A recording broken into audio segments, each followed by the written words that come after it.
मधेसी आंदोलन में सहभागी हुनुभएका आन्दोलनकारी अहिले त हो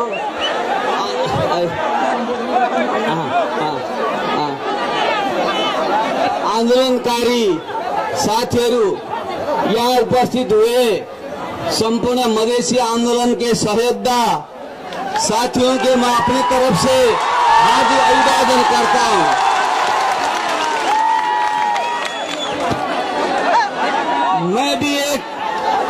मैं भी एक आंदोलनकारी होने के नाते आपसे ऐक्यबद्धता प्रकट करता हूँ।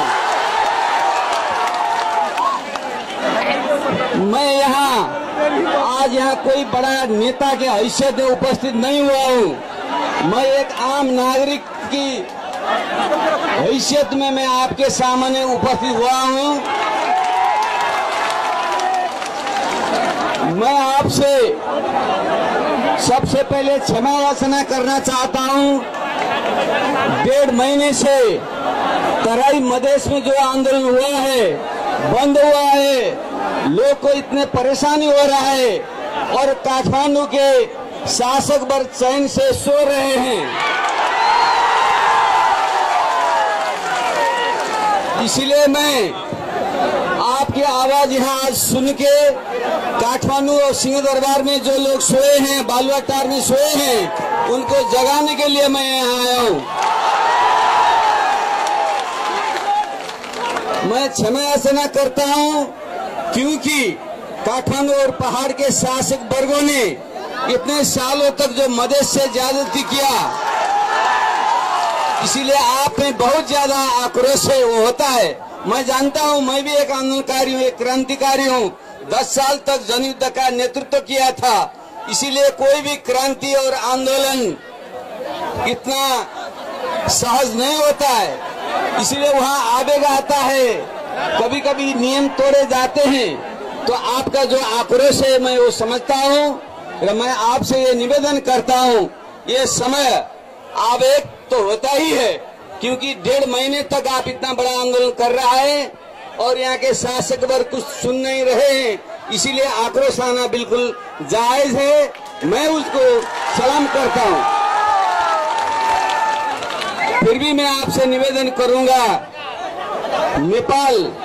नेपाल का जो शासक वर्ग रहा है वो 200 साल से अपने आप को, जो पहाड़ में रहने वाले को, जो मुट्ठी भर लोग हैं, वो अपने आप को नेपाली कहते हैं। जो ये तराई मधेश है, हजारों साल से आपके यहाँ भूमिपुत्र रहे हैं, आपको नेपाली नहीं माना जाता।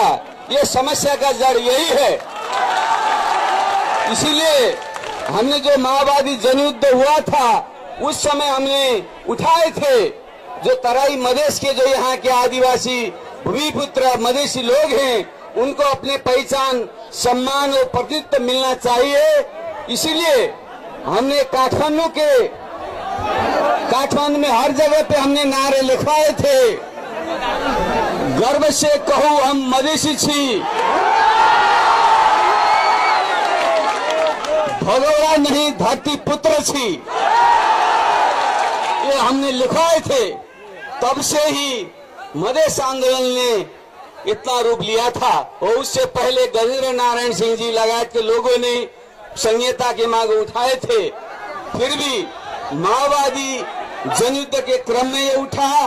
बाद में जो मधेश विद्रोह हुआ, उसने नेपाल में संहिता के मुद्दे सामने लाए। इसीलिए संविधान सभा से जो संविधान बनता है, उसमें आप लोगों का मार्ग संबोधन होना चाहिए था। ये जो नहीं हुआ, वहाँ गलती हुआ है। मैं वहाँ क्षमा याचना करता हूँ। मैं भी संविधान सभा के सदस्य होने के नाते, समाज समिति के सभापति होने के नाते, मैंने भी आपका मार्ग संबोधन करने में मैं असफल रहा हूँ। इसीलिए मैं उससे आपसे क्षमा याचना करता हूँ। फिर भी मेरा ये मत है, जो संविधान सभा का जो समिति था, वो अंतरिम संविधान का जो आयोग था, उसने रिपोर्ट दिया था, सर्वसम्मत रिपोर्ट था। उसमें सारे पार्टी का सहमति था कि तराई मधेश में 2 प्रदेश होंगे, एक नारायणी पूर्व में मधेसी बाहुल्य एक मध्य प्रदेश होगा और नारायणी पश्चिम में थारू और मधेश के एक संयुक्त प्रदेश होगा। ये सहमति बना था।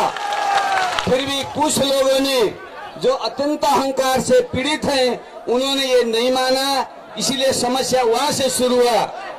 हमने कोशिश की, हाँ हमने कोशिश की, वहां असफल रहे। मैं उसे आपसे क्षमा याचना करता हूं। फिर भी मैं आपसे कहूंगा जो संविधान जारी हुआ है ये पूर्ण नहीं है। इसीलिए हमने कहा है जब तक तराई मधेश और थारूहट के मांग पूरे नहीं होते तब तक हम दीपावली नहीं मनाएंगे, दीपावली नहीं मना सकते।